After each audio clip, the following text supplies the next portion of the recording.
बात होगी गुजरात चुनाव की, लेकिन उस आफताब के साथ जिस पर श्रद्धा नाम की एक लड़की के 35 टुकड़े करने का आरोप है, जिसे लव जिहाद का नया मॉडल करार दिया जा रहा है। आफताब की 4 दिन के लिए पुलिस रिमांड बढ़ गई है। आज उसका पॉलीग्राफ टेस्ट हो सकता है। आपकी दिलचस्पी इसमें है कि गुजरात चुनाव से आफताब का लेना देना क्या है, तो इसका जवाब यह है कि सियासत है, इससे कोई भी मुद्दा बचता कहां है। गुजरात चुनाव में आफताब का मुद्दा आसाम के मुख्यमंत्री हिमंता बिस्वा शर्मा ने फ्लोट किया है। एक रैली में उन्होंने कहा अगर मोदी ना होते तो हर शहर में आफताब होता। मैंने हिमंता बिस्वा शर्मा का एक खास इंटरव्यू किया। इसमें हिमंता ने लव जिहाद का नाम तो नहीं लिया, लेकिन जो मैसेज उनकी तरफ से उन्हें देना था वो उन्होंने दे दिया। मैसेज कुछ इस तरह का कि अगर बीजेपी की सरकार नहीं होगी या मोदी की हुकूमत नहीं होगी तो ऐसे कई आफताब दिखेंगे। इन्हें रोकना है तो मोदी को चुनना है। आप कह सकते हैं कि गुजरात में असदुद्दीन ओवैसी जहां बिल्किस बानो का बैनर उठाए हुए हैं, तो हिमंता बिस्वा शर्मा ने आफताब का बैनर उठा लिया है। आज गुजरात चुनाव में और भी चुनावी तीर चले हैं, राम मंदिर, अनुच्छेद 370, ट्रिपल तलाक वगैरह वगैरह तो पहले ही चुनाव में मिक्स हो चुके हैं। अब गुजरात की 2002 से जुड़ी यादों की भी एंट्री हो चुकी है। गृह मंत्री अमित शाह ने कहा कि गुजरात में दादागिरी की कोई जगह नहीं है, यहां सिर्फ हनुमान दादा दिखते हैं। उन्होंने भारत जोड़ो यात्रा पर भी निशाना साधा। वहीं उत्तर प्रदेश के सीएम योगी आदित्यनाथ ने कहा कि गुजरात में बीजेपी ने कर्फ्यू पर ही कर्फ्यू लगा दिया है, अब यहां दंगे नहीं होते हैं। कुल जमाकर हर नेता की जुबान पर वो मुद्दे आ रहे हैं जो कहीं ना कहीं हिंदू मुसलमान को कनेक्ट करते हैं, फिर चाहे वो सत्ताधारी पार्टी हो या उसकी कुर्सी पर नजर जमाए बैठी विरोधी पार्टियां। तो सबसे पूछेंगे सवाल, लेकिन उससे पहले जल्दी से इटी से रिपोर्ट देखिए। अगर मोदी जी प्रधानमंत्री नहीं होता था देश में, हर शहर में बहुत सारे आफताब दिखाई देता था। बिल्किस बानो से इंसाफ दिला सकेंगे उस बच्ची को जिसको उसके पड़ोसियों ने उसका रेप किया।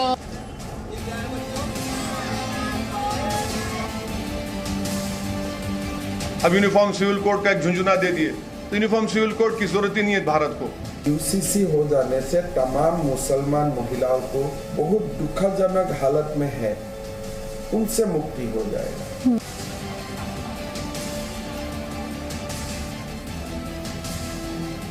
150 लोगों की मृत्यु हुई, उनके खिलाफ कोई भी कार्रवाई नहीं, कोई एफआईआर नहीं। बीजेपी के साथ उनका अच्छा रिश्ता है तो उनका कुछ नहीं होगा क्या?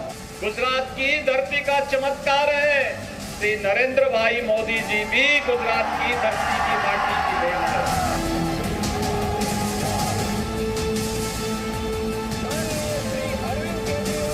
ये बोलने से पहले जनता खुद बोल रही है। गुजरात किसी झूठ के लॉलीपॉप में, किसी झूठ की राजनीति में नहीं फंसेगा।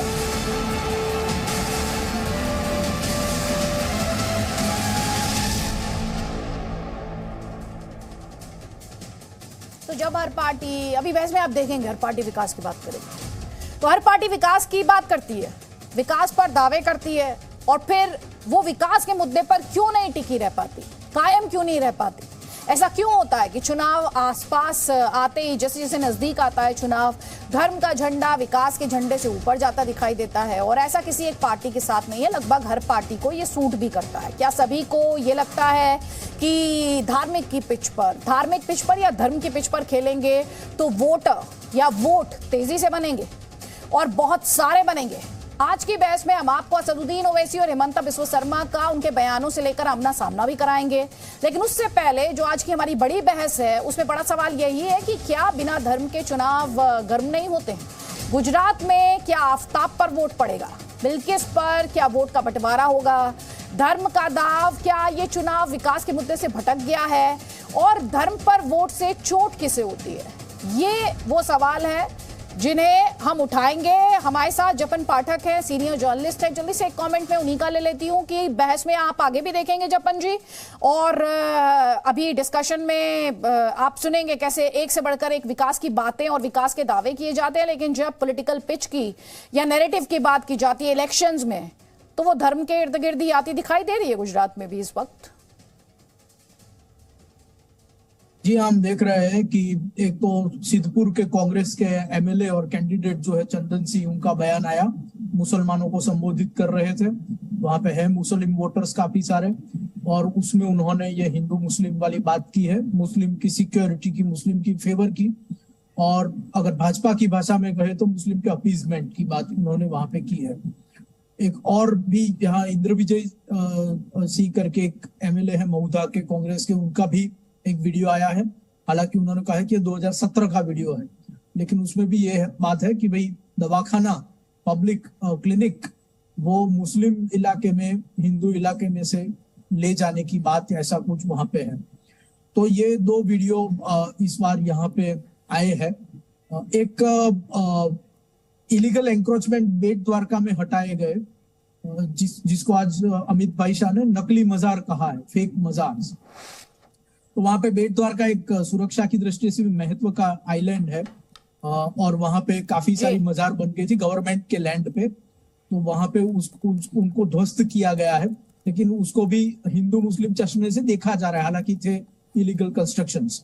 तो ये सारी बातें इलेक्शन के सीजन में उठ के तो आ रही है जी, और लोग सुन भी रहे हैं। ये आ रही हैं या लाई जा रही हैं, अपने आप में एक सवाल होगा, क्योंकि पॉलिटिक्स में कोई भी स्टेटमेंट बिना सोचे समझे नहीं आता है। बहुत नाप तोल कर हर स्टेटमेंट को टाइम किया जाता है।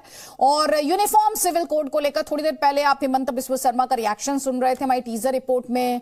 यूनिफॉर्म सिविल कोड को असदुद्दीन ओवैसी सांप्रदायिक हमले की तरह देखते हैं, इसे मुस्लिमों के खिलाफ वो करार देते हैं। वहीं आसाम के सीएम हेमंत बिस्वा शर्मा यूसीसी को सांप्रदायिक मुद्दा नहीं मानते, बल्कि उन्हें यह लगता है कि इससे तो एम्पावरमेंट होगा। पार्लियामेंट में आपके बारे में बोलता है तो हर आदमी ये कहता है कि हाँ, ये जो अपनी जबान से अल्फाज निकाल रहा है, ये हमारी तकालीफ को बयान कर रहा है, ये हमारी नाइंसाफी को भारत की पार्लियामेंट में उठा रहा है, ये इंसाफ के लिए लड़ रहा है। अरे बताओ फिर कौन तुम्हारी जबान में बोलता है, कौन आपकी तकालीफ को उठाता है भारत की पार्लियामेंट में? बाबरी मस्जिद का मसला आया तो ओवैसी बोलेगा, CAA का कानून आया तो ओवैसी बिल को फाड़ेगा, ट्रिपल तलाक का मसला आया तो ओवैसी बोलेगा, NRC का मसला आया तो ओवैसी बोलेगा, बिल्किस का मसला आया तो ओवैसी बोलेगा, खेडिया में बच्चों को रोड पर लाकर सरेआम उनकी बेइज्जती करके पीटा जाता है तो ओवैसी बोलेगा। बीजेपी और मोदी के खिलाफ अगर कोई खुलकर बोलेगा तो मोदी बोलेगा।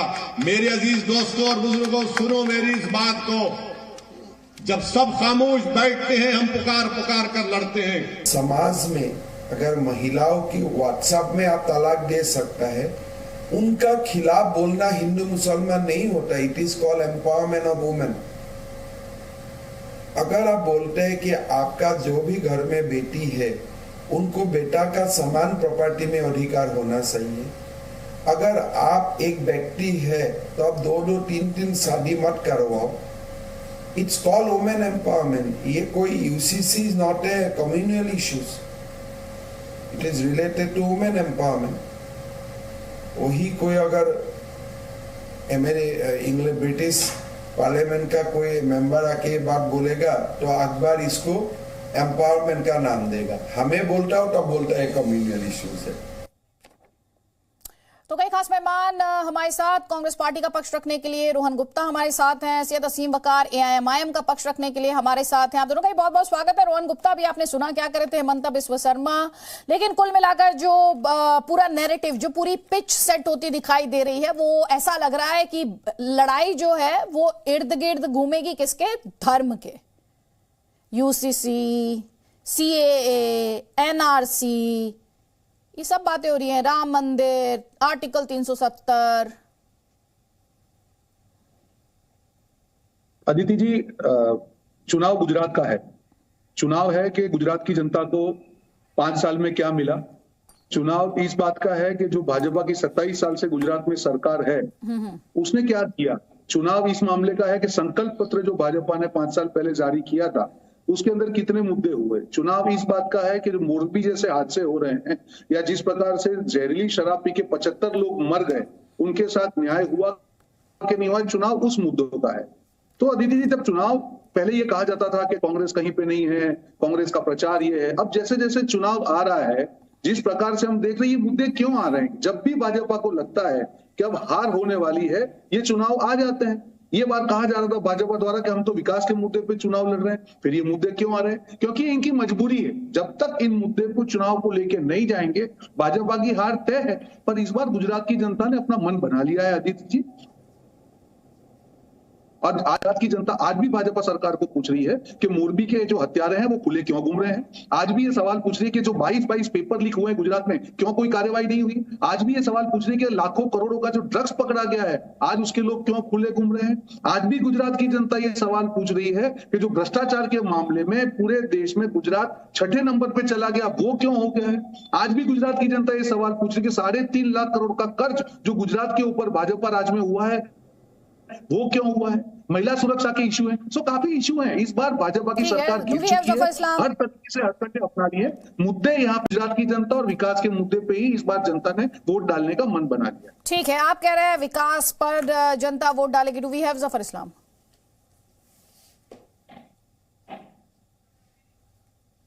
तो जफर इस्लाम इस वक्त हमारे साथ नहीं है। रोहन गुप्ता ने जो सवाल उठाया उस पर हम जवाब लेंगे, लेकिन सैयद असीम वकार, बीजेपी अगर आर्टिकल 370, राम मंदिर, यूसीसी, इन सब पर बात कर रही है तो असदुद्दीन ओवैसी भी कहा विकास के मुद्दे पर बात कर रहे हैं।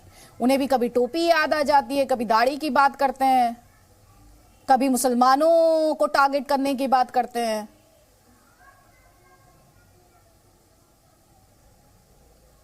नहीं, ऐसा नहीं है। देखिए, हमारे जितने कारपोरेटर्स वहां हैदराबाद से गए हैं लोग चुनाव लड़ाने के लिए, वो इसलिए बार बार हैदराबाद में जीतते हैं कि वहां डेवलपमेंट किया है और कर रहे हैं।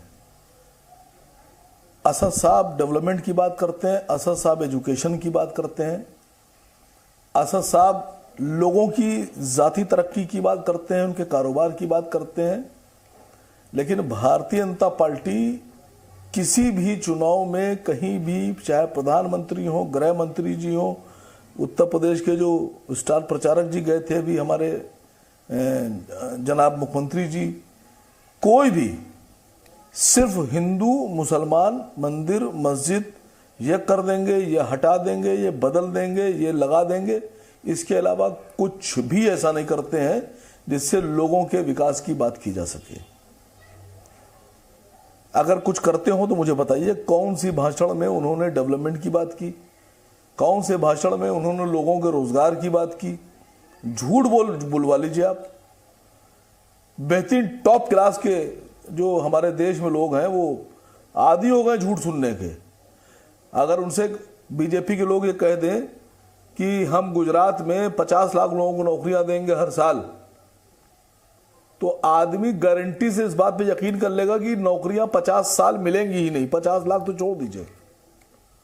अगर बीजेपी के लोग ये वादा कर लें अब देश के लोगों से किसी भी चुनाव में कि पेट्रोल 50 रुपए में बेचेंगे, तो इस बात की गारंटी है, हर आदमी ये जानता है कि 50 में नहीं बिकेगा, 150 में बिकेगा।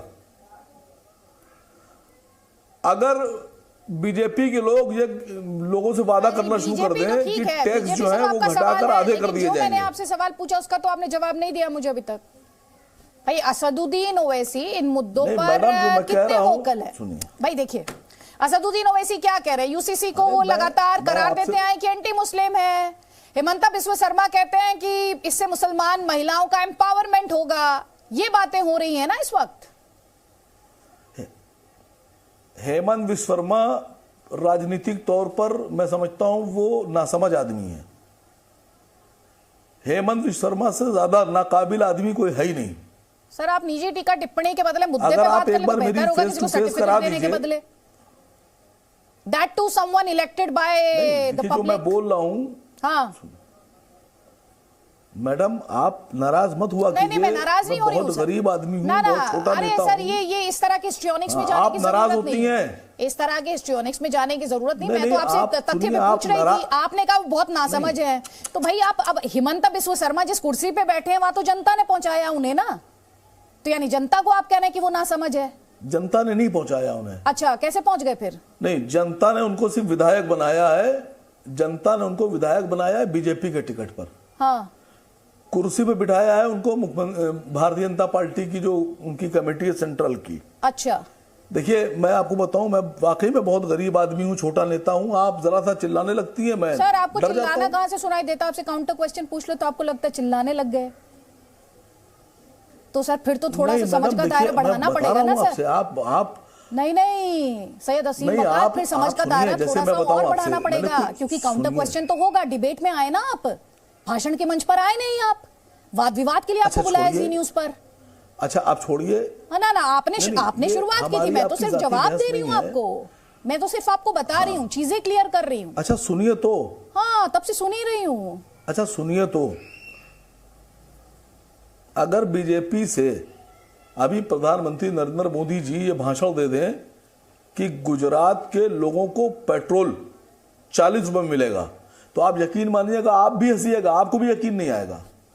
गारंटी इस बात की कि आप भी यकीन नहीं करेंगी, आप बहस जरूर करेंगी, आप तारीफ जरूर करेंगी कि मोदी जी ने कह दिया, लेकिन अंदर से यकीन आपको भी नहीं होगा। आप भी यही कहेंगे सब खेल कर रहे हैं ये। बड़े अगर अमित शाह साहब ये कह दें कि हम 50 लाख नौकरियां देंगे, तो यकीन आपको भी नहीं आएगा। IMIM के मुझे नहीं पता था आप अंतर्यामी हैं। फिर तो आप जनता के मन की भी बात पढ़ लिया कीजिए कि कौन कैसे समझेगा। अरे मैडम हमारे में और भी क्वालिटीज हैं। हाँ सर बहुत ही अंतर्यामी है। अंतर्यामी के अलावा और भी क्वालिटीज हैं। आप हमें अभी यूपी में समझ नहीं पाते जनता का मैं बता रहा हूँ, समझिए। फिर ये जो अंतर्यामी है ना, चलिए आप एक काम कीजिए, आप इसका इस्तेमाल जवाब लीजिए, बीजेपी से जवाब लीजिए मैडम, एक जवाब ले लीजिए बीजेपी से जवाब। जफर इस्लाम साहब, मुझे नहीं पता आपने इस डिबेट का कितना अंश सुना, यहाँ पे बहुत अंतर्यामी है सैयद असीम वकार, ये तो ये बताने की कोशिश कर रहे हैं जनता का मन कितना समझ पाए थे। उत्तर प्रदेश में वो नतीजा सब देख चुके हैं, और अब गुजरात में कितनी सीटों पर लड़ रहे हैं और जनता का मन कितना समझ रहे हैं वो भी सैयद असीम वकार यहाँ पर बयां कर ही रहे हैं। लेकिन उससे पहले रोहन गुप्ता जी ने ये कहा था कि आपके पास जब आपको हार दिखाई देने लगती है तो आप बात करने लगते हैं धर्म की, आप बात करने लगते हैं यूसीसी की, तब आप बात करने लगते हैं दूसरी पार्टियों पर तुष्टीकरण की, आप बात करने लगते हैं आर्टिकल 370 की। वो कह रहे हैं इलेक्शन गुजरात का है, आप ये सब बातें क्यों कर रहे हैं? आपका जवाब जफर इस्लाम जी। देखिए, चाहे वो अभी जो आप जो आपसे डर नहीं रहे थे, आपका मजाक उड़ा रहे थे, वो आपको भी समझ में आया और जनता को भी समझ में आ रहा था कि वो मजाक उड़ाना चाह रहे, सीरियस डिबेट नहीं करना चाहते। सीरियस इशू पे वो इसी तरह का मजाक करते हैं। जफर जी, हकीकत तो है कि यूसीसी जो है वो इम्पोर्टेंट है। जफर जी सुनिए, वो किसी का क्या मजाक उड़ाएंगे? जनता, हम मैं जिस मीडियम में काम करती हूँ और आपका भी जो डोमेन है, वहाँ जनता सीधे बात करती है। ना मैं किसी को डराती हूँ, ना मैं किसी से डरती हूँ, ना मैं किसी का मजाक उड़ाती हूँ, ना मैं खुद मजाक करती हूँ, मैं जनता पर छोड़ देती हूँ। जफर जी बात पूरी कीजिए। अरे आपको नहीं कह रहा हूँ मैं, कह रहे जो वकार साहब कह रहे थे आपसे डरते हैं, वो एक महज मजाक था। वो आप मजाक कर रहे हैं इसलिए कि सीरियस इशू पे डिस्कशन नहीं करना चाहते हैं, इसलिए इस तरह की बातें करते हैं ताकि जो मेन इश्यू है इससे डाइवर्ट हो जाए अटेंशन। हकीकत है कि ना तो इनको उत्तर प्रदेश में, ना तो देश की जनता, मुस्लिम समाज बिल्कुल नकार चुकी है इनको, इसलिए कि सिर्फ राजनीतिक फायदे के लिए इस तरह की बात करते हैं। हम तो सिर्फ वही बात करते हैं जो हमारे मैनिफेस्टो में लिखा है। अगर मैनिफेस्टो में है तो हम उसको पूरा कर रहे हैं कि आज से पहली बार मैनिफेस्टो में जो लिखा है, और इलेक्शन के टाइम में अगर मैनिफेस्टो की बात ना करें, मैनिफेस्टो में जो लिखी हुई चीज़ों को पूरा करने का वादा जो किया था वो पूरा किया हमने, तो किस चीज़ की बात करें भाई? प्रदेश की जनता, देश की जनता को ये कॉन्फिडेंस है कि हमें भारतीय जनता पार्टी में, हम जब उनके घर पे जाते हैं, डोर टू डोर जाते हैं, और हम जब उनसे बात करते हैं, उनकी जो सुझाव होते हैं उसको मैनिफेस्टो में लाते हैं और उसको पूरा करते हैं हम। इसलिए उनका भरोसा है, हम तो उनका भरोसा जीता है, सेवा करने की क्षमता है, सेवा करना चाहते हैं, हमारा भाव मन सब उनको सेवा करने के लिए। लेकिन क्या है कि लेकिन कांग्रेस पार्टी जो है हर चीज में कहीं ना कहीं जो है वो जो ये करना चाहते हैं। सैयद असीम वकार, एक सेकेंड, आप जब बोल रहे थे इंटरप्ट नहीं किया उन्होंने, इंटरप्ट नहीं किया, इंतजार कीजिए। आप सवाल, आप एंकर है यहाँ सवाल पूछने के लिए, एंकर है सवाल करने के लिए, आप अपने सवाल एंकर को दाग दीजिए। एंकर पूछना चाहेंगे करेंगे, लेकिन मैं एंकर रहते हुए आपको सवाल क्यों करना है? आप तो लोगों के सवालों का जवाब दिए कि आपको आखिर क्या ऐसी मजबूरी है? नहीं थे कि आप, जब आप नहीं थे तब मैं एंकर से पूछ रहा था, अब आप आ गए, अब तो आपसे पूछूंगा ही। अब तो डायरेक्ट बीजेपी प्रवक्ता बैठे हैं भाई मेरे सामने। नहीं सुनिए ध्यान से, क्या उनसे भी ना पूछूं? डायरेक्ट और इनडायरेक्ट ये सब आपने कहा कि हमारे एजेंडे में ये सब तंज अपने पास रखिएगा और मेरी इंटीग्रिटी पे क्वेश्चन मत कीजिएगा। इसकी इजाजत मैं किसी को नहीं देती हूँ। आप कह रहे हैं आप अपने मुद्दे पर रहिए, तार्किक तार्किक तौर पर वाद विवाद करना हो कीजिए। ये डायरेक्ट बीजेपी के प्रवक्ता आ गए और आप नहीं थे, तो मैं एंकर से पूछ रहा था, तो एंकर जाके आपकी तरह वोट नहीं मांगती है। उत्तर प्रदेश में आपका क्या हश्र किया जनता ने, वो भी देखा। ये बताइए गुजरात में कितनी सीटों पर चुनाव लड़ रहे हैं? ना चलिए अब एक सेकेंड, एंकर से सवाल कर रहे थे, जरा एक सवाल एंकर का भी ले लीजिए। अब रुक जाइएगा जरा, अब एक सवाल एंकर का ले लीजिए। गुजरात में कितनी सीटों पर इलेक्शन लड़ रहे हैं आप? अरे आपको नहीं कह रहा हूं। अरे नहीं, कोई बात नहीं, मैं सवाल आप ही से कर रही हूँ। आप किसे कह रहे हैं मुझे उससे कोई फर्क नहीं पड़ता, मैं सवाल आप ही से कर रही हूँ। गुजरात की कितनी सीटों पर आपकी पार्टी चुनाव लड़ रही है? अरे आपको नहीं कह रहा हूँ। आपकी पार्टी गुजरात में कितनी सीटों पर चुनाव लड़ रही? सैयद असीम वकार, अरे बता तो दीजिए कितनी सीटों पे जमानत जब्त करवाने के इरादे से लड़ रहे हैं? आपसे पूछ लेने दीजिए, फिर मैं भूल जाऊंगा। फिर अरे नहीं, आप अंतर्यामी हैं, आपको सब कुछ याद रहता है, आप सबसे सवाल पूछते हैं, ऐसा क्या है? तो एक सवाल पूछने की जरूरत मैंने भी की है। तो गुजरात में कितनी सीटों पर चुनाव लड़ रहे हैं? देखिए, अरे बात तो सुनिए। अच्छा जफर भाई, मैं ये कह रहा था कि अब तो हालात ये हो गए हैं कि अगर योगी जी किसी स्टेट में जाकर चुनाव में ये कह दें कि पेट्रोल 50 में बिकेगा, अच्छा, ये मेरा सवाल का जवाब है। योगी जी आपकी टीम में है, देंगे, योगी जी जनता को यकीन हो जाता है कि नहीं देंगे? नहीं, अच्छा चलिए दूसरा सवाल। पहला सवाल का जवाब आपने दिया नहीं। क्या 13 सीटों पर लड़ रहे हैं गुजरात में चुनाव आप? मैंने कहा कि सैयद असीम वकार 13 सीटों पर तो नहीं लड़ रहे गुजरात में आप चुनाव। मैंने ये कहा कि सुनिए ना, इतना यकीन खो चुके हैं आप लोग, आपको भी यकीन नहीं होगा अगर मोदी जी कह दे 50 लाख नौकरी देंगे। पहले आपकी सीटें तो बता दीजिए, कितनी सीट पे चुनाव लड़ रहे हैं आपसे जो सवाल है। फिर दूसरा सवाल ये बताइएगा, या कांग्रेस और बीजेपी दोनों बैठे? एक सेकंड रुकिएगा जफर इस्लाम, एक सेकंड सर, मैं आपको मंच दूंगी। आपको मुझे पता है, मैंने आपको ज्यादा टाइम नहीं दिया, बस एक सेकंड। यहाँ पे रोहन गुप्ता भी बैठे, यहाँ पे जफर इस्लाम भी बैठे, कांग्रेस और बीजेपी दोनों बैठे। इनमें से किसकी भी टीम है आप ये बताइए? आप मेरे सवाल का जवाब नहीं आने दे रही हैं। नहीं, मैं आपसे जो सवाल पूछ रही हूं, मैं सवाल का जवाब तो दे दीजिए। अगर आज जनता को ये लगता है, अगर जनता को आज ये लगता है कि एआईएम इस डिबेट में बैठी है और उससे ये सवाल नहीं पूछा जाना चाहिए कि कितनी सीटों पर चुनाव लड़ रही है वो, और ये आपको लग रहा है ये जरूरी सवाल नहीं है इस डिबेट में, तो सैयद असीम वकार फिर तो जनता तय कर लेगी। नहीं,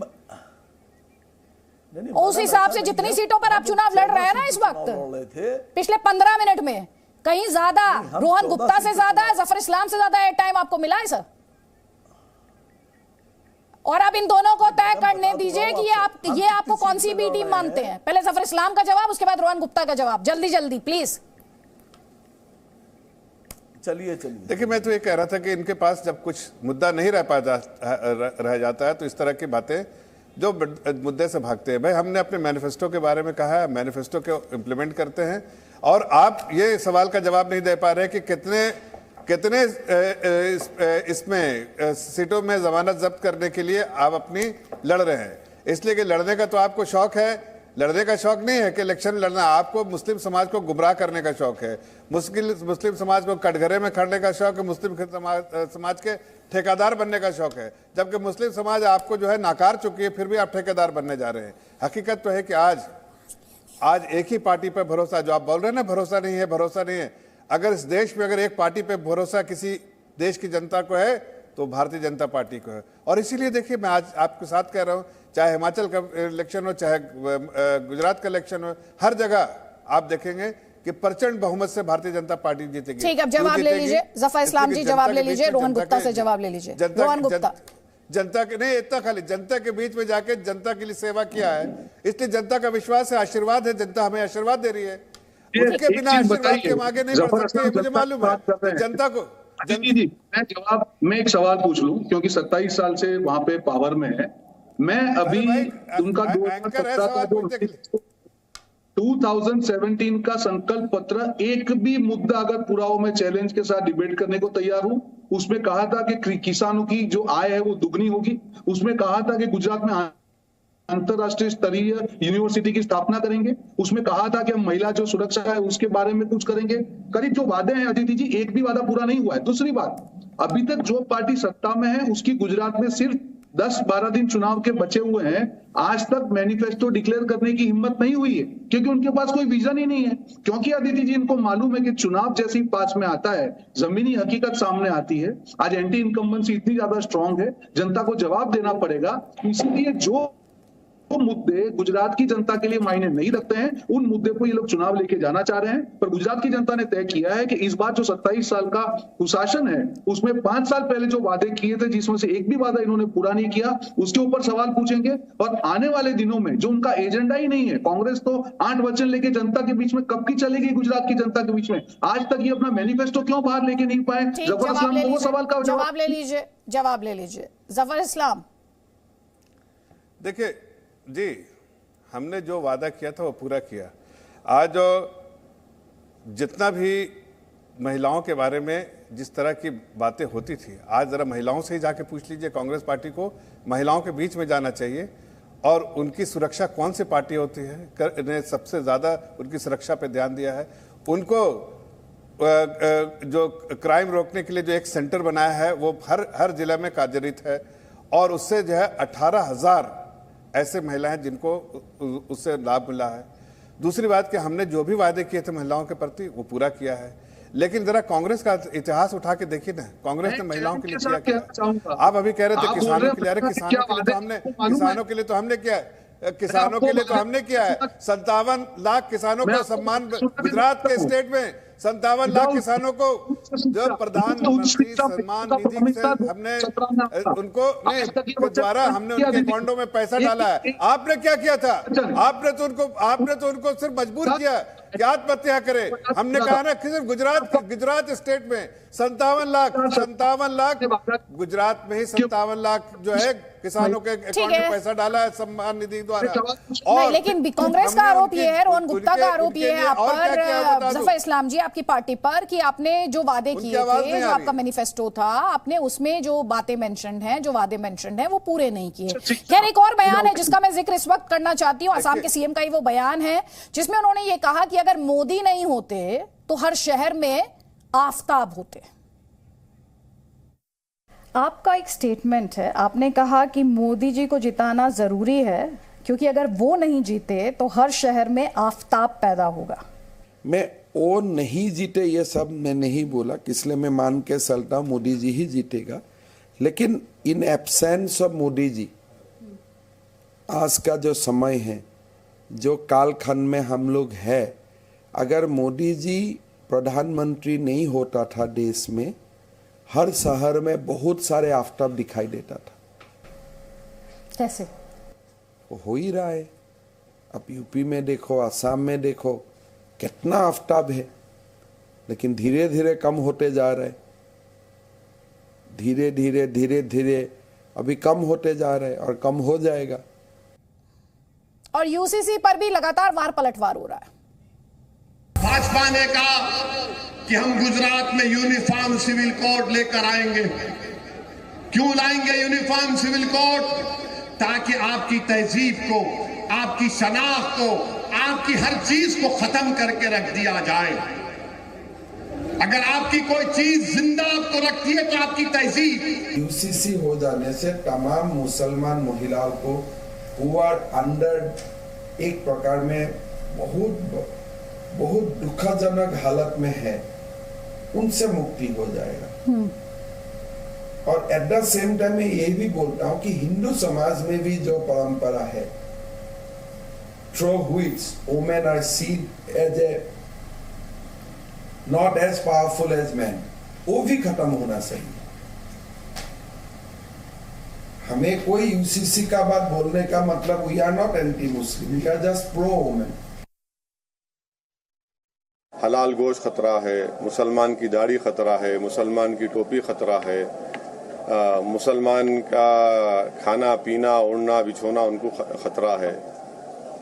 तो बीजेपी जो है मुस्लिम आइडेंटिटी के खिलाफ है, तो हर चीज के उन्होंने खिलाफ है। मगर देश में दिल्ली में प्रधानमंत्री बोलते सबका साथ, सबका विकास, सबका विश्वास, वो सब खाली जबानी बातें हैं, मगर ये जो ग्राउंड पे हो रहा ये हो रहा है। हमें अगर एंटी मुस्लिम वो बोलता है, मैं भी उनको एंटी हिंदू बोलता हूँ, सब बराबर।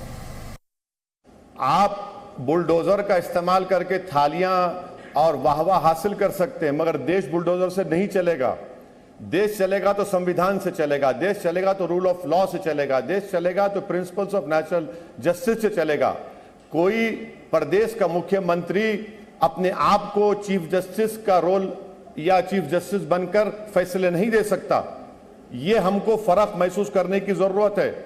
आप बदले की भावना से अगर देश को चलाएंगे, बुलडोजर का इस्तेमाल जो है वो एक कलेक्टिव पनिशमेंट है एक समुदाय के ऊपर। लोग अगर खुद चलाते हैं तो मैं क्या करूं? अगर लोग खुद बोलते हैं कि ये अभी मदरसा नहीं है, इसलिए यहाँ में अल कायदा का कार्यालय बना था, इसको हम लोग तोड़ देता हूँ कि मैं जाके मना करूंगा नहीं तोड़ो बोल के। मेरा तो मॉरल सपोर्ट रहेगा, कानूनी सपोर्ट नहीं रहेगा। तोड़ना तो आपको है, लेकिन मैं तो खुशी, I will be happy because उसमें जनरल स्कूल में बना दूंगा। जो लोग आज हमको डरा रहे, मदरसे के नाम पे डरा रहे, याद रखो मुसलमानों, मदरसे मुसलमानों का किला है, मदरसे मुसलमानों का किला है, मदरसे मुसलमानों का चिराग है। मदरसों से हम इस्लाम की तालीमात पर अमल करते हैं।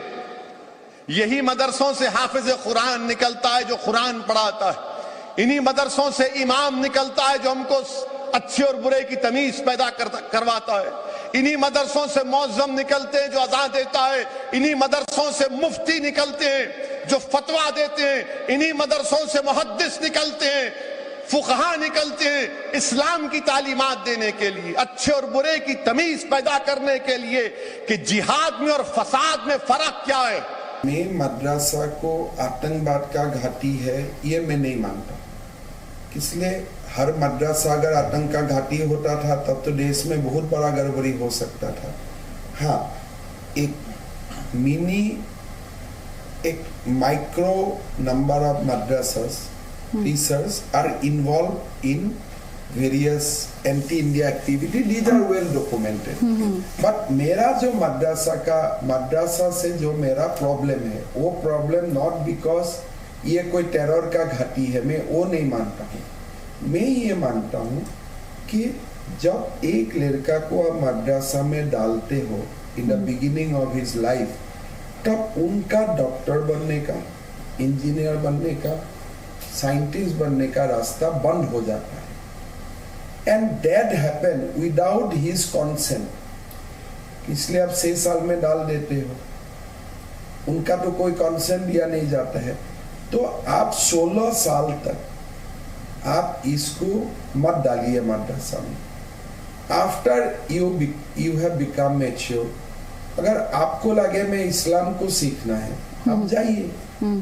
मुझको डॉक्टर बनना है, बनिए, लेकिन that pathway should remain open for them। अभी एक मेरा बच्चा जन्म लिया, मैं गरीब घर का हूँ, कोई आके बोल देता है ये तुम तो इसको पालने नहीं सकेगा, मदरसा में डाल दो। वो बच्चा जब बड़ा होता है तो बच्चा को अगर डॉक्टर बनने का मन भी है, he cannot go for that। तो इसीलिए मजहबी शिक्षा जरूर दो, उसमें मैं मना नहीं करता हूँ।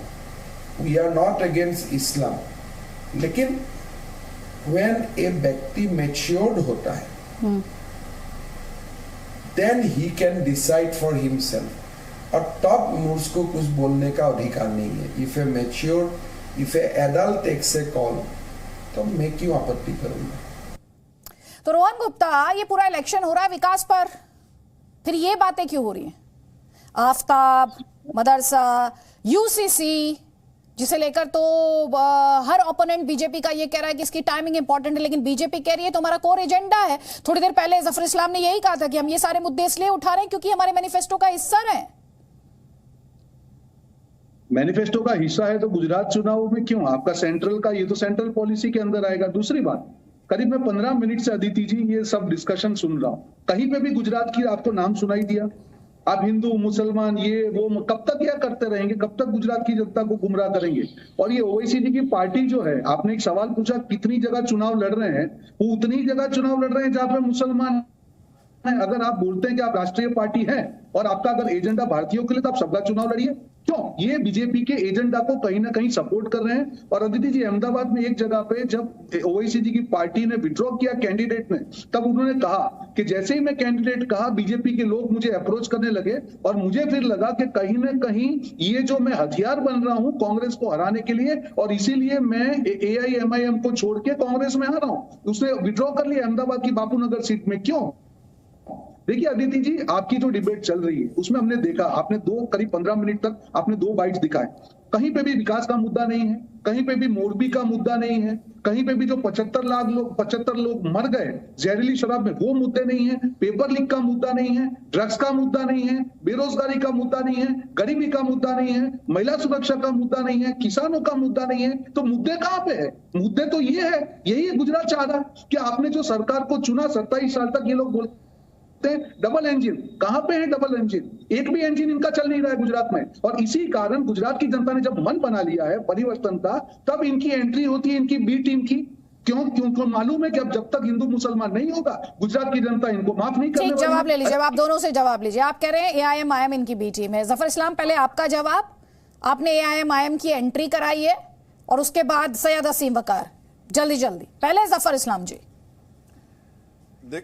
देखिए, मुझे तो ये समझ में नहीं आ रहा है कि कांग्रेस पार्टी क्या इनके अगेंस्ट लड़ती नहीं क्या आंध्र प्रदेश में और तेलंगाना में? वहां भी हमने कहा था इनको लड़ने के लिए। क्या ओवैसी की पार्टी और दूसरे प्रदेश में नहीं लड़ी है? क्या हम उनको कह रहे हैं लड़ने के लिए?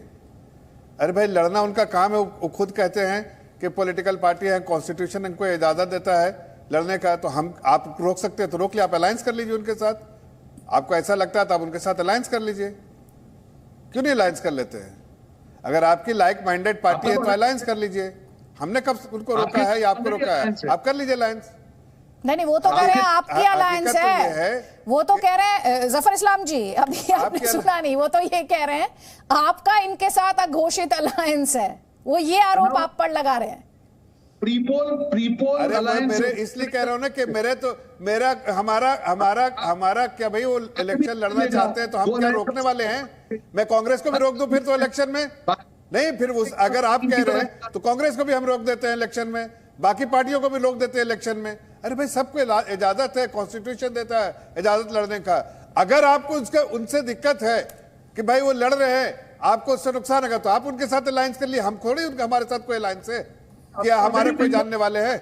हम तो उनको गाली देते हैं भाई। आपके सामने में भी बोला कि ये सब ढकोसला है इनको, ये अपनी जमानत जब्त कर रहे हैं, इनकी हैसियत दिखा दिया गया। उत्तर प्रदेश की जनता ने दिखा दिया, उत्तराखंड की जनता ने दिखा दिया, यहाँ भी जनता दिखा देगी। लेकिन आपको क्यों डर लग रहा है? आपको उनसे क्यों डर लग रहा है? अगर भाई आपको विश्वास है लोगों का, आपको लोगों का विश्वास है। रोहन जी एक सेकंड रुकिएगा। जफर इस्लाम जी, रोहन जी, अभी जब जफर इस्लाम बोल रहे हैं तो आपका ऑडियो जो है ओवरलैप हो रहा है, उसमें क्लैरिटी नहीं है। आप इंतजार करें, मैं आपको दूंगी फ्लो।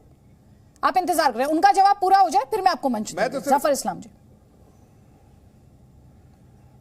मैं तो सिर्फ इतना कह रहा हूं कि देखिए, आप उनके साथ अलायंस कर लीजिए अगर आपको करना है। अगर आपको उनसे डर लग रहा है तो भाई, सबको लड़ने की इजाजत है, आपको भी लड़ने के लिए। हम किसी को रोकने वाले पड़े हुए हैं यहाँ पर? क्या आप रोक दीजिए, आप अलायंस कर लीजिए। लेकिन हकीकत है कि आपको डर लग रहा है। इसलिए डर लगता है इसलिए कि आप लोगों ने मुसलमान समाज को धोखा दिया है कहीं ना कहीं। आपने कभी उसके लिए कुछ किया नहीं है, और वो ऐसी बात करते हैं तो आपको लगता है कि उनके लिए हमने किया नहीं, तो मेरा पोल खोल रहे हैं। भाई, उनके साथ अलायंस कर लीजिए, आपका पोल बंद हो जाएगा। ठीक है। लेकिन हकीकत तो यह कि भारतीय जनता पार्टी अपने दमखम पे जनता के आशीर्वाद से, जनता के समर्थन से, जनता के विश्वास से मैदान में जाती है और जनता के लिए समर्पित होकर काम करना चाहती है, चाहे वो किसी समुदाय का हो, किसी में आस्था रखने वाला हो। हम जनता पे समर्पित होकर, आप जनता का आशीर्वाद लीजिए। ठीक, रोहन गुप्ता, आपको पार्टियों से क्यों डर लग रहा है? रोहन गुप्ता जी, जफर इस्लाम ये कह रहे हैं, विश्वास कर चुके हैं उसका। ठीक सर, जफर इस्लाम ये कह रहे हैं कि भाई आपकी पोल खोल देगी AIMIM, इसलिए आपको उनसे डर लगता है। अदिति जी, पोल हमारी नहीं खोल रही है। जो मुद्दे अभी डिस्कस किए एमआईएम को मालूम है, अगर एमआईएम अगर देश की पार्टी है तो जहां मुस्लिम बहुल इलाके वहीं पे क्यों चुनाव लड़ रही है? नंबर 1। दूसरा, मैंने जैसे कहा गुजरात का चुनाव है, आप गुजरात के मुद्दों पे बात कीजिए ना, आपका क्या एजेंडा है? आप चुनाव के पहले आते हैं, चुनाव लड़के चले जाते हैं, बीजेपी को कहीं ना कहीं हेल्प करते हैं। अभी हमने देखा बिहार में जो बाई इलेक्शन हुआ उसमें क्या परिणाम हुआ। तो ये गुजरात की जनता ये सारी चीजें समझ चुकी है, काफी इनके कैंडिडेट ने फॉर्म भी विड्रॉ कर लिया और सब लोग जानते हैं कि इस बार जो गुजरात की जनता ने तय किया है कि चुनाव इस मुद्दे पे होगा कि गुजरात को 27 साल में क्या मिला। जो इनका डबल इंजन करते हैं, इनको अगर डबल इंजन पे भरोसा होता तो 40 डब्बे इनके जो है उनको काट के कांग्रेस के 20 डब्बों को टिकट नहीं मिलती। अदिति जी, इनको अपने पूर्व सीएम पे भरोसा नहीं है, पूर्व मुख्यमंत्री पे भरोसा नहीं है, उप मुख्यमंत्री पे भरोसा नहीं है, 40 विधायकों पे भरोसा नहीं है, और कांग्रेस के जो 20 लोग थे उनको इन्होंने टिकट दिया। ये इनकी हकीकत है। अगर उन्होंने काम किया होता, अगर डिलीवरी की होती तो क्या जरूरत थी बाहर से लेने का? ये आउटसोर्सिंग का जो बीजेपी की मजबूरी है, क्योंकि इन्होंने कुछ किया नहीं है। मैं मैनिफेस्टो के मुद्दे अदिति जी, ठीक है, आप कह रहे हैं इन्होंने आउटसोर्सिंग की है। जो आपने आरोप लगाया रोहन गुप्ता जी, उस पर जवाब लीजिए जरा सैयद असीम वकार का।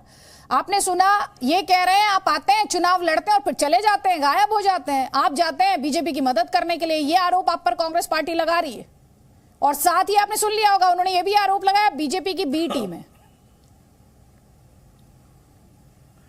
अच्छा, हम लोग चुनाव लड़ते हैं, उसके बाद में हम चले जाते हैं, और रोहन गुप्ता जी वहीं कमरा ले लेते हैं, वहीं रहते हैं, वहीं दुकान खोल लेते हैं अपनी। राहुल गांधी वहीं कारोबार शुरू कर देते हैं, जहां चुनाव हारते हैं वहीं कारोबार शुरू। सर, चुनाव हारने के बाद राहुल गांधी जी अमेठी वापस नहीं गए, आज तक नहीं गए। आपकी फैक्ट चेक, राहुल जी जाके आए हैं, और आपको चाहिए तो मैं वीडियो भेज दूंगा आपको, जरा फैक्ट चेक कीजिए। नेशनल टीवी पे आते हैं, जरा स्टडी करके आइए वकार जी। नहीं, मैं तो बहुत खुश हूं कि कांग्रेस के पास आप जैसे सारे प्रवक्ता हैं, और आप लोग की जितनी अकल है आपने उतनी इस्तेमाल कर ली। भाई आपसे तो ज्यादा ही है, इस्तेमाल करेगा। आप लोगों ने इस्तेमाल कर करके राहुल गांधी को बेचारे को यहाँ पहुंचा दिया। अरे सैयद असीम वकार निजी टिप्पणी करने की जरूरत नहीं है ना, आप मुद्दे पर रहिए। उन्होंने आपकी पार्टी पर आरोप लगाया बीजेपी की बी टीम है, क्यों पर्सनल कमेंट कर रहे हैं? कौन किस लेवल पर है, क्या लेवल है, जनता तय करती है ना सर। आप क्यों सर्टिफिकेट दे रहे हैं किसी को? आप इस डिबेट में मत दीजिए सर, डिबेट में सर्टिफिकेट मत दीजिए। उन्होंने जो आरोप लगाया, 2 आरोप लगाए उन्होंने, ध्यान से सुन लीजिए सर प्लीज। आप बीजेपी की बी टीम है, आप चुनाव आते हैं, आप आते हैं चुनाव में लड़ते हैं और आप चले जाते हैं, आप बीजेपी की मदद करते हैं। इस पर आपका जवाब सर।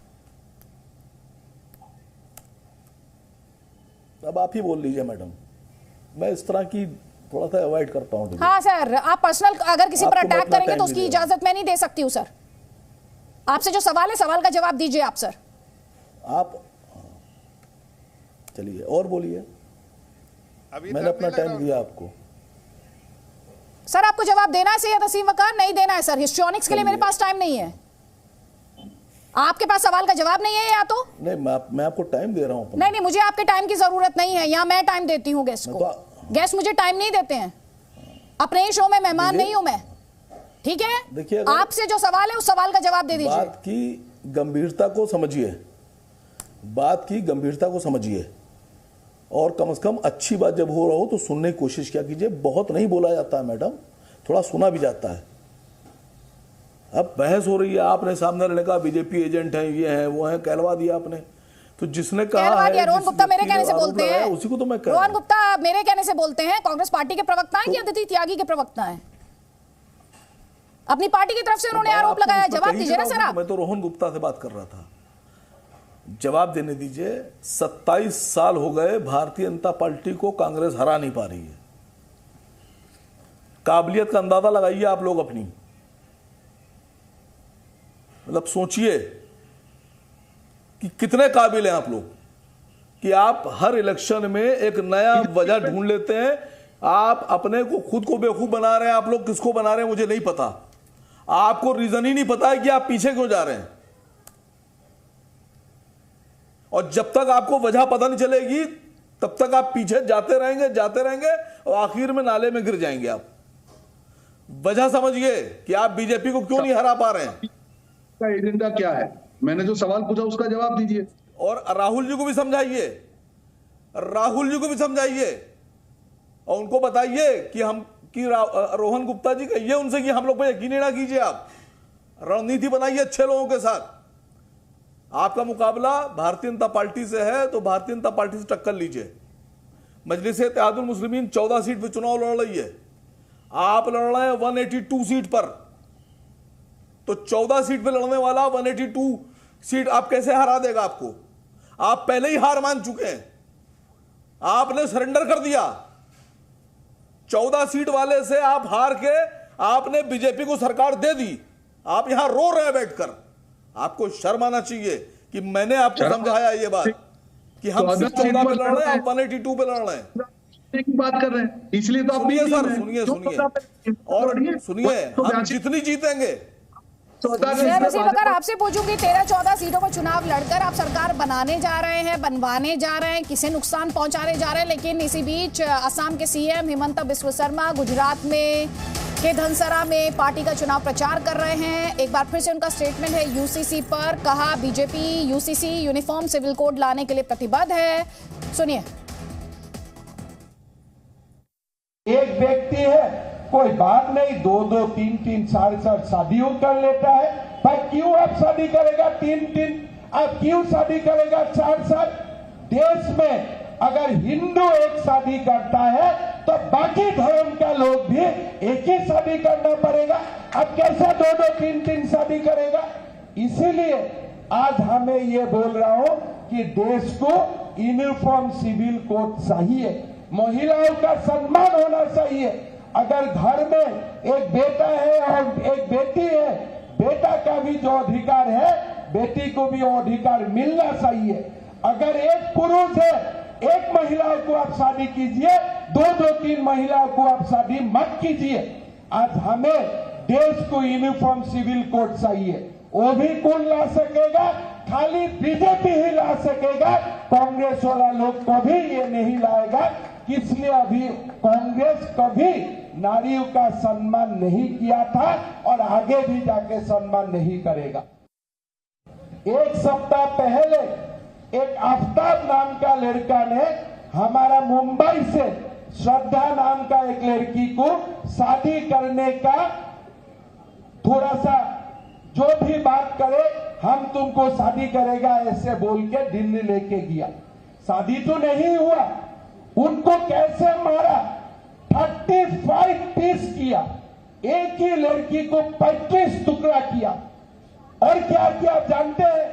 वो लड़की का जो मेरा बहन है, आप लोगों का बहन है, उनको फ्रीज में डाल दिया और फ्रीज में डाल देने का बाद श्रद्धा का बॉडी फ्रीज में है और दूसरा लड़की को ले आया डेटिंग करने के लिए।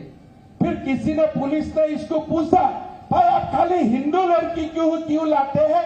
बोला नहीं, हिंदू भावुक होता है, हिंदू का साथ बातचीत करके हिंदू लड़की का साथ बातचीत करने में भावुक हो जाता है, दे आर इमोशनल, तो उनके लिए मैं उन लोग को लेके आया हूं। आप देखिए देश में ये एक आफ्ताब का कहानी नहीं है, हमारा देश में और कोई ऐसा आफ्ताब श्रद्धा का कहानी है।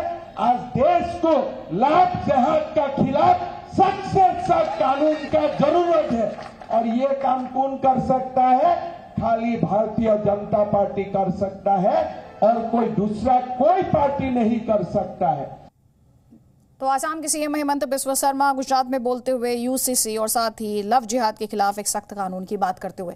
रोहन गुप्ता जो सवाल पूछा था सैयद असीम वक़ा ने, पहले मैं एक सवाल, उस सवाल का जवाब मैं रोहन गुप्ता आपसे लूंगी। जफर इस्लाम, बहुत देर से उन्हें बोलने का मौका नहीं मिला। जफर इस्लाम साहब, ये आफ्ताब, यूसीसी, आपके ओपोनेंट्स, अभी रोहन गुप्ता बार बार एक ही सवाल उठा रहे थे, इसकी जरूरत क्या है? देखिए, कैंपेन में जो लेटेस्ट डेवलपमेंट कुछ भी होता है समाज में, वो बात तो आ ही जाती है ना।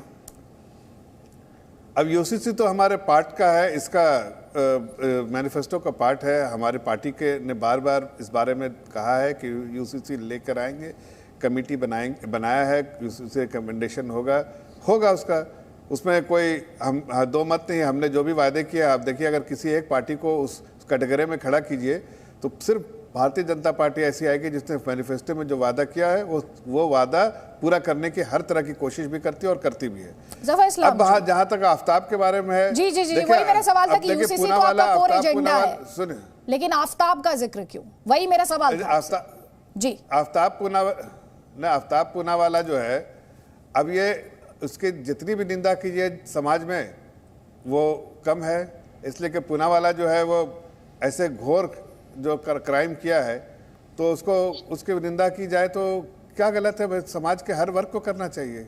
मुझे तो लगता है कि कांग्रेस को भी करना चाहिए। ये आफ्ताब पूनावाला मुस्लिम है इसलिए नहीं, इसने अपराध नहीं किया क्या? कोई भी अपराधी हो, अपराधी के लिए बात के बारे में तो बात करना ही चाहिए।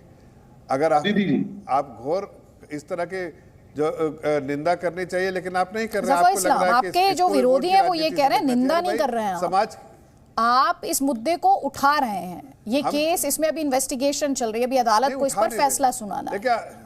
देखिए ये पूनावाला, आफ्ताब पूनावाला जो कोई भारतीय जनता पार्टी या कांग्रेस पार्टी या कोई किसी पार्टी का ऐसा तो नहीं है ना क्या उछाल रहे हैं। ये समाज का में एक पीड़ा है, उस समाज की पीड़ा को समाज के लोगों के बीच में ना रखें। हम तो सिर्फ इसके ये बात अभी ऐसी घटना हुई है इसके बारे में जिसको हर पार्टी को निंदा करनी चाहिए, और इसकी वजह से अगर यूसीसी से इसका समाधान निकलता है तो क्यों नहीं इसका समर्थन भी करना चाहिए। हम तो इतना ही कह रहे हैं।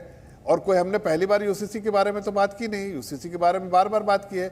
लेकिन जब देखिए ठीक कह रहे थे वसीम वकार, आज पहली बार मैं उनकी बात में वो बात देखा कि लड़ रहे हैं वो 13-14 सीट पे और डर लग रहा है, कांग्रेस कांप रही है। अरे भाई इसीलिए कह रहे हैं कि आपको हमको बोल रहे हैं कि हमने विश्वास खो दिया है। हम तो नहीं कह रहे भाई उनको कोई भी पार्टी है, आप आए, आप कोई दूसरी पार्टी आ जाए लड़े, हमें जनता पे विश्वास है, जनता पे विश्वास करके हम जाएंगे और उन्हीं का आशीर्वाद से जीतेंगे। आपको अगर 182 से 14 हटा भी दे दिए तो कितनी सीटें जो आपके पास पड़ी हुई है बताइए? ठीक जवाब लीजिए। रोहन गुप्ता ये कह रहे हैं कि आप AIM से डर रहे हैं जो कि 13-14 सीटों पर चुनाव लड़ रही है। बिल्कुल नहीं। देखिए अदिति जी, इन्होंने कहा कि जब स्पीच देते हैं तो उसका उल्लेख होता है, तो ये भूल गए कि सुप्रीम कोर्ट ने मोरबी इंसिडेंट पे लताड़ा है सरकार को और हाई कोर्ट को कहा है कि इसका डेली मॉनिटरिंग करके उनको जवाब दीजिए। आज तक मोरबी हत्याकांड के जो जिम्मेदार है वो लोग बाहर घूम रहे हैं। ये भाजपा शासन की हकीकत है। क्यों उसके कोई जवाब नहीं? हमने आप पे कोई रोक थोड़ी लगा दी क्या बात करना है। हमने कोई लग चुका है कि क्या बात करना है, आपको जो बात करना है। देखिए जनता के साहब, जनता जो है आपको सुनना चाहिए ना बोले। मेरी बात को मैं खत्म करूं एक एक करके क्योंकि रोहन जी आपके पास क्लियर नहीं आएगी। रोहन जी 30 सेकंड्स बात पूरी कर लीजिए। समाज में जो चीजें हो रही है, मोरबी का कोई भी उल्लेख ना प्रधानमंत्री के भाषण में, ना उनके कोई सीएम के भाषण में, जहां पे 150 गुजरातियों की मौत हुई, 50 से ज्यादा बच्चे मरे, कहीं पे भी नहीं आ रहा। क्योंकि उनकी मारूं में विफलता है। अभी इन्होंने कहा मुद्दा क्या है आज AIM से, क्योंकि इनको बैसाखी की जरूरत पड़ रही है, गुजरात की जनता ने अपना मन बना लिया है और भाजपा में डर पैदा हो गया है, इसलिए इनकी एंट्री हुई। जो भी उनके दोनों के नेता मुद्दे डिस्कस कर रहे हैं, कहीं पे भी गुजरात नहीं है। मुझे जवाब दीजिए मोदी के मुद्दे पे क्यों किसने सवाल नहीं उठाया? क्यों ओवैसी ने सवाल नहीं उठाया? क्योंकि वो भाजपा के एजेंडा और 14 सीट पे लड़ेंगे, कहीं पे भी लड़ेंगे। आज इनका हाल ये हो रहा है कि हर जगह इनकी जमानत जब्त होगी। बीजेपी कितना भी प्रयास लेके लाए, ABCD-Z तक कितनी भी टीमें लेके आए, इस बार गुजरात की जनता ने परिवर्तन का मन बना लिया है कि गुजरात की जनता 27 साल। एक सेकंड अब जवाब लीजिए। जफर इस्लाम ये कह रहे हैं आपको AIM के तौर पर बैसाखी की जरूरत पड़ रही है।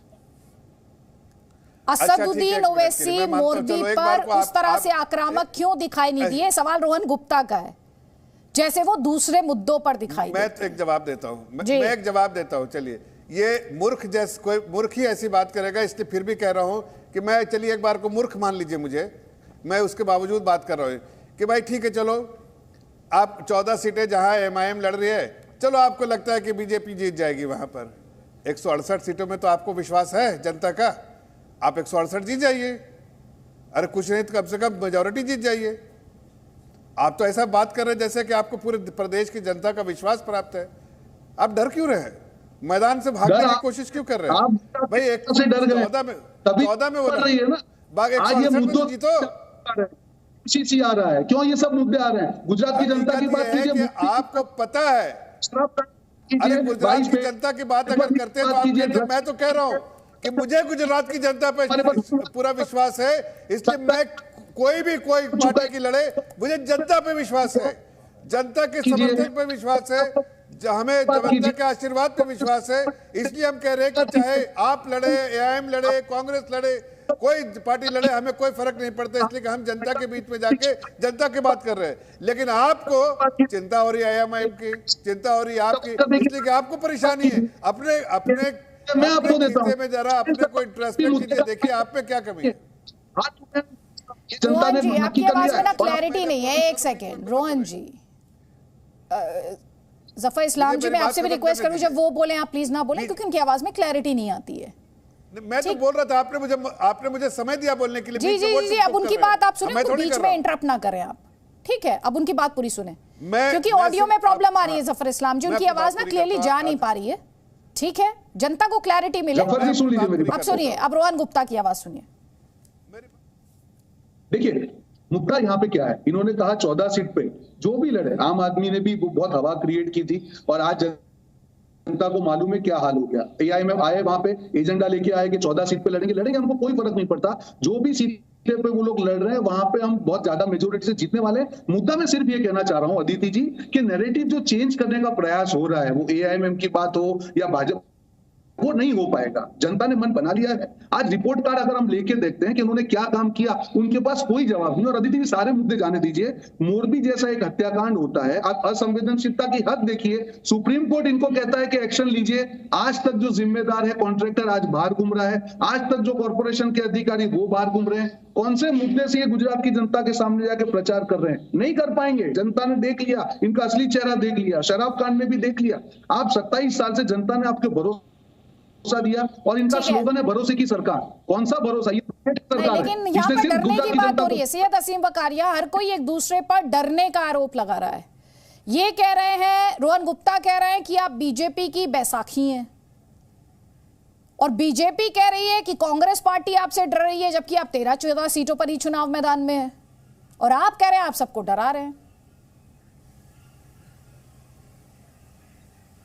देखिए, ये मैंने सवाल पूछा रोहन गुप्ता जी से, असल में है क्या कि ना कहने के लिए कुछ है, ना बताने के लिए कुछ है, ना सुनने के लिए कुछ है कांग्रेस के पास। मैं कभी किसी पार्टी के किसी भी बड़े लीडर के खिलाफ मैं कोई भी किसी तरह का अपशब्द नहीं बोलता, लेकिन मेरी मजबूरी ये आती है कि जब हमारे राष्ट्रीय अध्यक्ष के खिलाफ उल्टी सीधी बातें की जाती हैं तो मुझे मर्यादा तोड़ना पड़ती है।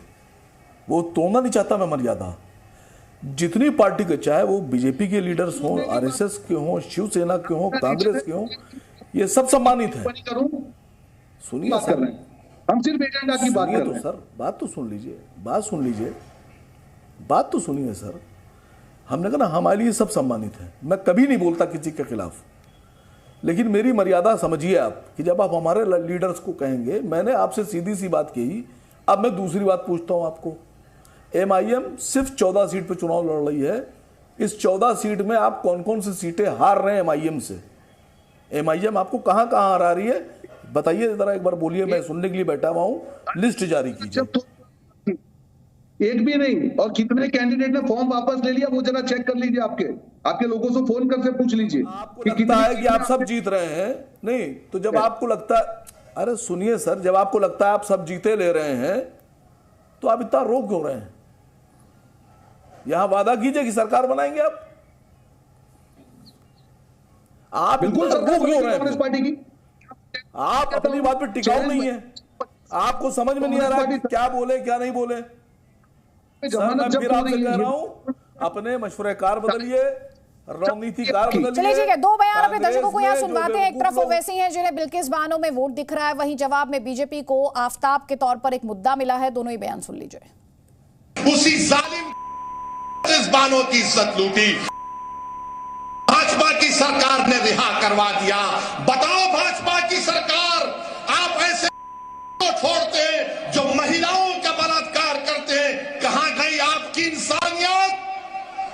कहां गई आपकी इंसानियत? In absence of Modi ji, आज का जो समय है, जो कालखंड में हम लोग है, अगर मोदी जी प्रधानमंत्री नहीं होता था देश में, हर शहर में बहुत सारे आफ्ताब दिखाई देता था।